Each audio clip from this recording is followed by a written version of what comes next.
Les amis, bonjour à toutes et à tous et bienvenue pour ce nouveau débrief. J'espère que vous allez bien.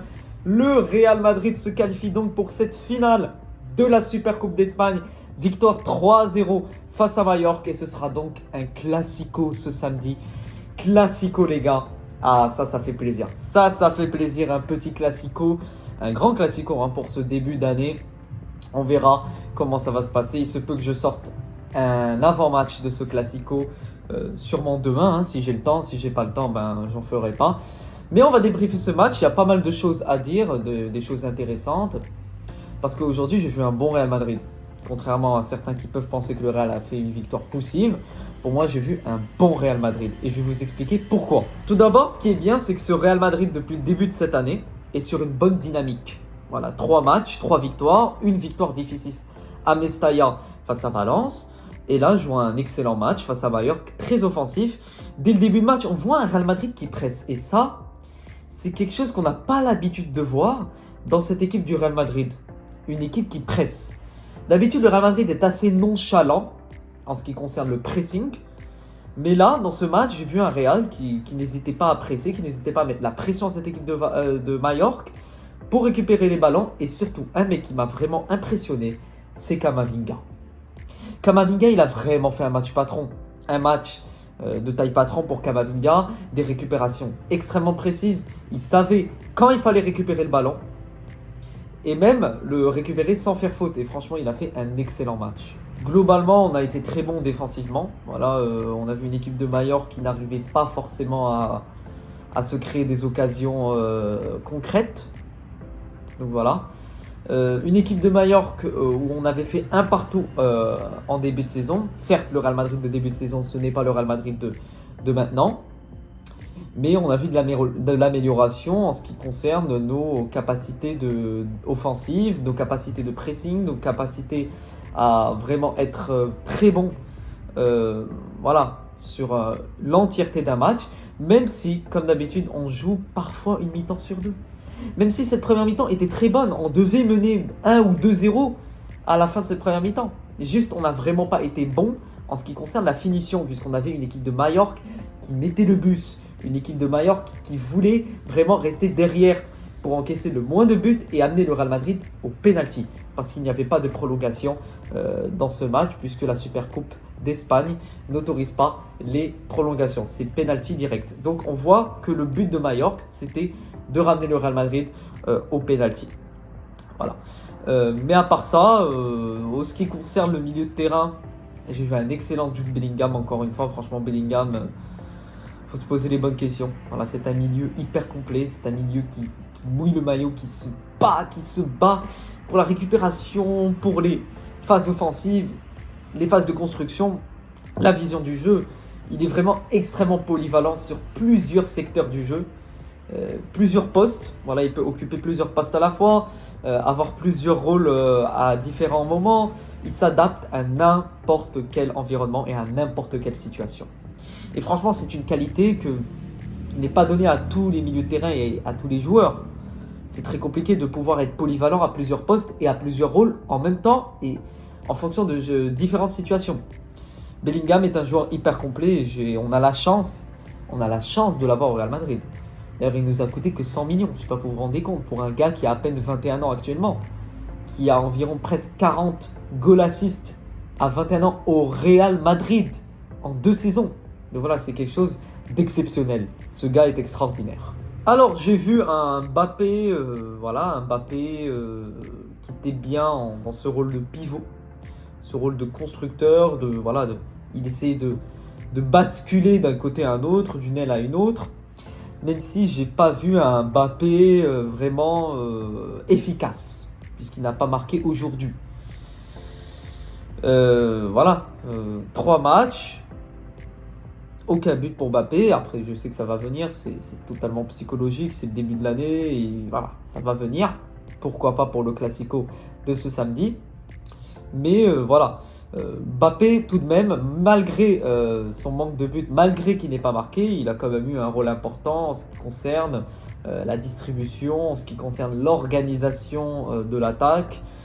Le premier but, il est à l'origine de l'action. C'est Bellingham qui marque, mais ça pouvait très bien être Mbappé si le ballon était rentré au fond. Juste Bellingham a repris pour le mettre au fond. Donc voilà, globalement, c'est un match correct. Moi, j'attends Mbappé dans les très grands rendez-vous. Et c'est la marque des très grands joueurs. J'attends Mbappé pour le Classico de ce week-end. Si Mbappé nous sort une énorme performance face au FC Barcelone ce week-end, ça pourra effacer ses mauvaises prestations de ses derniers matchs. Enfin, mauvaise prestation. C'est largement mieux qu'en début de saison. Mais il pourra largement se rattraper. Surtout que ce FC Barcelone n'est pas le FC Barcelone du début de saison. Je m'explique, je ne dis pas que le FC Barcelone ne gagnera pas cette finale. Je ne dis pas que le FC Barcelone n'a aucune chance. Non, ça sera plutôt un Classico beaucoup plus équilibré, je trouve. C'est un Classico qui sera beaucoup plus équilibré de par les deux niveaux des équipes. Il y a un équilibre. On n'a pas un Barça qui, contrairement il y a quelques mois, qui avait battu le Bayern Munich 4-1, qui avait battu Séville 5-1. On n'a plus ce Barça qui a enchaîné 4-5 buts par match. Là, on a un Barça qui est un peu plus dans la maîtrise de moments, d'aspects du jeu. Voilà, ils ne sont pas en totale maîtrise de tous les aspects du jeu, mais ils maîtrisent ce qu'ils savent faire. La possession, la défense haute, essayer de couper, de casser des lignes avec des joueurs comme Casado, Gavi, Pedri. Essayer de dépasser cette défense avec cette défense haute et essayer de créer des espaces. De toute façon, si je fais une vidéo d'avant-match, j'en parlerai. Si j'en fais pas, ça veut dire que parce que j'ai une vie à part. Hein. J'étudie, j'ai du travail. Voilà, on verra si je ferai cette vidéo. Mais voilà, pour moi, ce sera un classico équilibré. On verra une très belle partie de football et j'ai très hâte de ce classico pour ce samedi. D'ailleurs, l'élément déclencheur de ce match, c'est ce but de Jude Bellingham, parce que à part ça, ce but vient d'un cafouillage. C'est très compliqué de marquer contre une équipe qui joue en bloc bas, qui joue avec un but. C'est très compliqué de marquer contre Majorque. Et on en a la preuve sur les derniers matchs, les dernières confrontations entre le Real Madrid et Majorque. Un partout en début de saison. L'année dernière, on les bat 1-0 au Bernabéu et 1-0 à l'extérieur. Donc c'est extrêmement compliqué de jouer cette équipe de Majorque. Sauf que là, c'était dans un contexte différent puisqu'on les jouait dans un terrain neutre en Arabie Saoudite. On a gagné 3-0. Maintenant, on n'a plus qu'à se concentrer pour ce match, ce classico. Mais j'aimerais quand même parler de Vinicius. Alors Vinicius qui a pris une sanction de 2 matchs en Liga.